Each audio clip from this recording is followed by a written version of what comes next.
Look at this. It's wrapped tight. Feels brittle. Easy. Brush it off gently. Cleopatra's DNA isn't supposed to exist. No confirmed remains, no verified tomb, just 2,000 years of myth and missing bones. But the genetic trail around her dynasty has been tested, and what it hints at is genuinely disturbing. Because the proof people leaned on for years, her sister's skeleton, got re-examined in 2025, and the mirror shattered. Meanwhile, 40 feet under a crumbling temple, a mile-long tunnel points toward the sea like a secret escape route. Was it really Cleopatra at the end of it? The find didn't just rewrote history.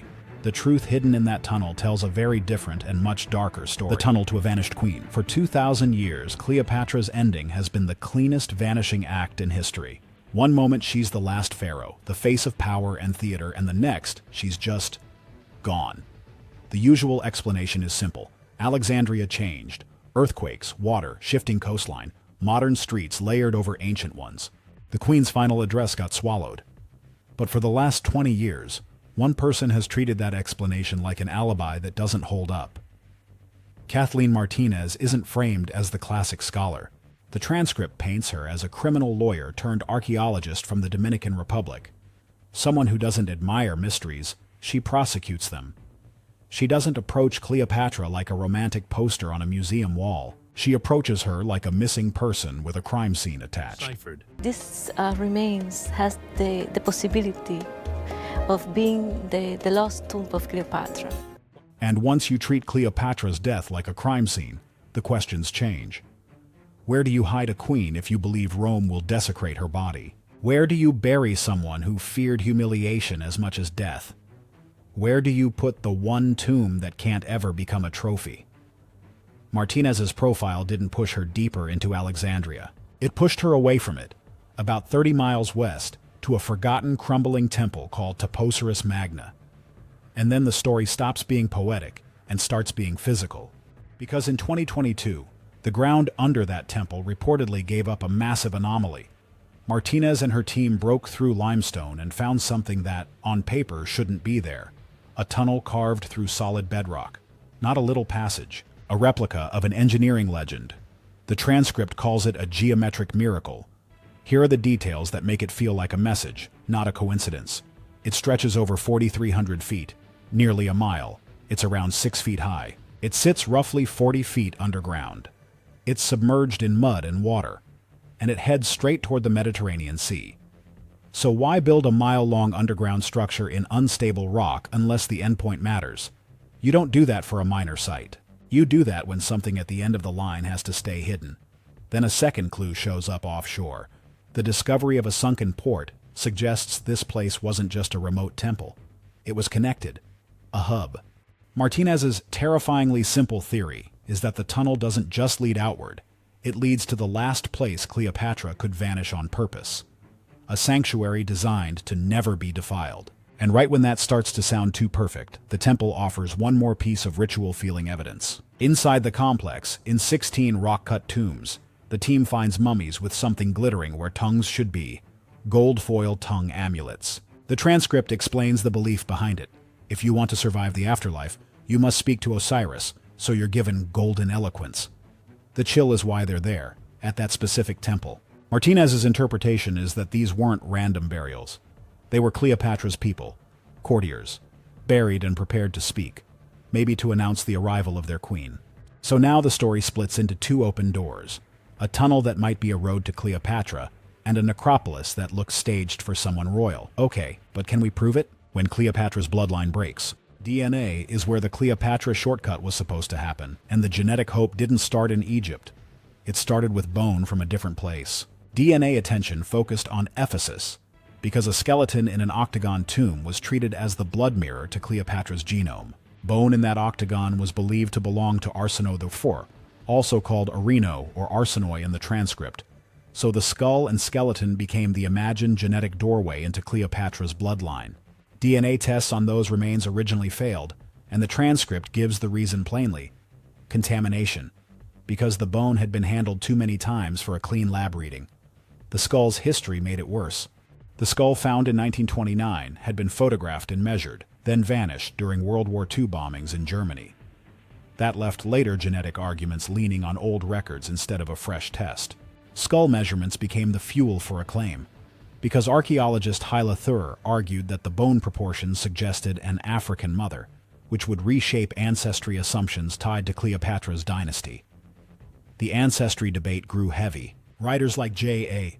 Rogers and Cheek Antio are named in the transcript as voices arguing that Egypt's story has been whitewashed, and the skeleton's markers were treated like a biological smoking gun. Pop culture pressure piled on when a 2023 Netflix docuseries pushed this debate into millions of rooms, turning one set of bones into a global argument about bloodline identity. DNA changed tone in 2022 when a University of Vienna team led by anthropologist Gard Weber reportedly found the long-lost skull sitting in the university archives, making the case file physical again. Scan work took over. Micro-CT created a high-resolution digital map of the skull structure that could be evaluated without guessing from old photos. Bone sampling targeted the petrous temporal bone, described as the densest portion of the skull, treated like a biological safe for DNA preservation. Sequencing results, published in January 2025 in Scientific Reports according to the transcript, flipped the entire identification with one chromosome detail. Chromosome evidence showed a Y chromosome, meaning the person in the octagon was not a female rival sister in the first place, and the genetic anchor point collapsed. Disorder evidence stacked on top, because the scan findings described severe developmental problems. A stunted jaw, and an asymmetrical twisted skull, with suggestions in the transcript of something like Treacher-Collins syndrome or severe rickets. Markers then delivered another shock, because the DNA ancestry trace in the transcript points not to Egypt, but toward Italy or Sardinia, breaking the assumed bloodline link entirely. The results force a clean conclusion. This skull and these bones are not Arsinoe, not a 20-year-old woman, and not proof of Cleopatra's ancestry through that family root. Losing that DNA shortcut throws us back onto the dynasty record. Without Cleopatra's genome, you don't get to solve her biology directly. The transcript identifies Cleopatra as a product of a Greek ruling dynasty in Egypt, the Ptolemies, obsessed with keeping power pure. Inbreeding is named as policy. The dynasty adopted incest, not just cousin marriage. They married siblings across generations. Pedigree collapse is the phrase used, because the family tree didn't expand outward. It folded inward, repeating the same ancestors again and again. Inbreeding specifics are given. Cleopatra's parents, Ptolemy Thorthene and Cleopatra Pfeff, are described as likely full siblings, with grandparents possibly uncle and niece or brother and sister. Pedigree math is stated. Geneticists are said to estimate Cleopatra's coefficient of inbreeding at over 45%, while the child of first cousins is about 6% by comparison. The transcript then links genes to history with the Habsburg example and Charles II of Spain as a case where inbreeding produced visible disease, deformity, and failure. Symptoms in that analogy are listed. He couldn't speak until 4, couldn't walk until 8, had such severe mandibular prognathism his teeth never met, suffered seizures and frailty, and an autopsy allegedly found a heart the size of a peppercorn. His inbreeding coefficient is put around 25%, and the transcript emphasizes Cleopatra's estimated level as nearly double that. The key mechanism word is homozygosity, identical copies of genes repeating without a healthy counterbalance from unrelated parents. That removes the safety net, because recessive disease traits and disorder risks show up more easily when the gene pool is a closed loop.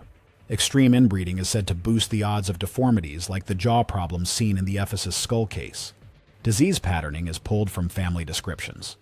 Cleopatra's great-granduncle Ptolemy VII, nicknamed Fisk Khan, or Potbelly, is described as morbidly obese with limbs too weak for his frame. His reported swollen neck, bulging eyes, and shortness of breath resemble a thyroid-related disease profile.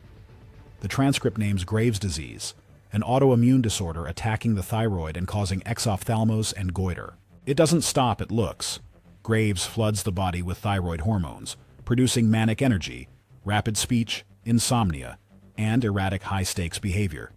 Those traits are then compared with Cleopatra's public image. The transcript asks whether her legendary vitality, endless energy, charm, rapid thinking, could align with symptoms rather than pure personality. Bone and face clues are treated as biological signals too. The transcript points to coins, silver tetradrachms, showing a strong aquiline Ptolemaic nose, a prominent chin, and a thick neck. Trait stacking continues with talk of bone density issues and jaw malformations as risks in highly inbred populations. The family line is described as plagued by obesity and lethargy, implying metabolic disorders. The transcript raises whether Cleopatra's petite stature could correlate with hyperthyroidism burning calories at a dangerous rate. Symptoms are also inferred from ancient writing. Plutarch is cited saying her beauty wasn't so remarkable, while her voice and character were the core of her magnetism. Her possible lightness is suggested from Plutarch's scene detail. She was bundled into a sack and carried by a single servant, used as a clue toward small body size. Yet the record cuts the other way too. She lived to 39 and had 4 children, implying a level of fertility often lost first in inbred dynasty lines. So DNA doesn't give us Cleopatra herself yet, and the genetic record can't let us declare her a monster or a miracle with certainty. It can tell us the Ephesus skull is not Arsinoe and cannot prove Cleopatra's ancestry through that tomb, and it can support extreme inbreeding and disease risk, but it can't prove exactly what Cleopatra suffered from or what her body truly looked. Was Cleopatra sick or superhuman? The first theory is simple and unsettling. Maybe Cleopatra wasn't a perfect legend, but a survivor managing symptoms behind the curtain. What if the traits people praised, endless energy, fast talking, sleepless nights, line up with Graves-like patterns, and the myth is just the polished version? Maybe the famous beauty story was always a distraction, and Plutarch's comment implies the real weapon was voice and presence, not a flawless face. If Cleopatra could be carried in a sack by one person, then she might have been tiny for a reason, not by choice. Her petite image could hint at a metabolism in overdrive, while the dynasty around her carried obesity traits. Then there's the opposite theory, and it's almost scarier because it feels like luck. Maybe she was the genetic miracle, the rare role that dodged the worst outcomes of pedigree collapse. If her inbreeding coefficient was truly that extreme, then survival to 39, fertility, and command presence might be the exception that proves how brutal the dynasty usually was. Maybe that's why her story hooks us, because the transcript implies she walked through a biological minefield and still looked like a functioning ruler. Another theory turns her love life into something colder. What if she wasn't just choosing powerful allies? She was choosing fresh bloodline distance on purpose. If tradition demanded children with sibling husbands, then her refusal wasn't just romance. It was triage, a way to stop repeating the same genes. Turning to Caesar and then Antony might not only have been strategy, it could have been a rescue mission for her children's traits, widening that collapsed tree back into branches.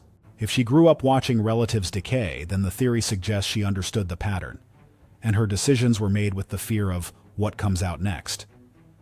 Then the pharmacologist queen theory adds another layer. Maybe her brilliance wasn't only political. It could have been chemical, botanical, and self-managed. What if the pearl and vinegar story wasn't just flexing wealth, but shows she understood reactions and could experiment like a chemist? Egypt's reputation as a pharmaceutical hub suggests she had access to opium for pain, explaining how a compromised body could perform like a machine. Kefi might not just be incense. It might have been a sedative tool for insomnia. The transcript links to thyroid-driven symptoms. Blue lotus in wine could add euphoria and calm, turning ritual into biochemical charisma. And if she wrote Cosmeticon and later figures like Galen quoted fragments, then cosmetics become research, possibly camouflage for traits like skin issues, prominent eyes, or a swollen neck. So the debate becomes brutal. Maybe Cleopatra was hiding a medical struggle. Maybe she was a biological jackpot. Or maybe she was a biohacker queen doing both at once. If Martinez ever reaches the end of that tunnel, the theory suggests the tomb won't just reveal a ruler, it could reveal which version of the legend was real. 2 wars inside one queen. Here's what the transcript actually leaves us with when the smoke clears. In Egypt, a 20-year hunt leads to Toposaurus Magna, a place with 16 rock-cut tombs, golden tongue amulets, and a massive underground tunnel stretching over 4,300 feet toward the sea. An engineered choice that implies importance, not accident. That's the physical roadmap Martinez is betting on. Meanwhile, the supposed DNA shortcut, Ephesus, does the opposite of solving Cleopatra. The 2025 results described in the transcript don't confirm her sister at all. They flip the identity, flip the age, and point the ancestry markers away from Egypt. The Mirror people used to argue Cleopatra's biology through her sister cracks, and we're forced back to the dynasty reality. Pedigree collapse, incest, and a genetic risk profile so extreme it sounds impossible next to the legend we grew up with. And that's the human payoff. Cleopatra might not be one clean myth. She might be two wars running at once. One against Rome in public, and one against her own bloodline in private. If that's true, the terrifying part isn't her romance or her crown. It's the possibility that the last pharaoh was managing a genetic time bomb and still made herself immortal. So if Cleopatra's DNA truth ever comes out, do you think it proves she was a genetic miracle, or that she spent her whole life outrunning a hidden medical curse? Tell me which side you're on and why, and don't forget to like and subscribe.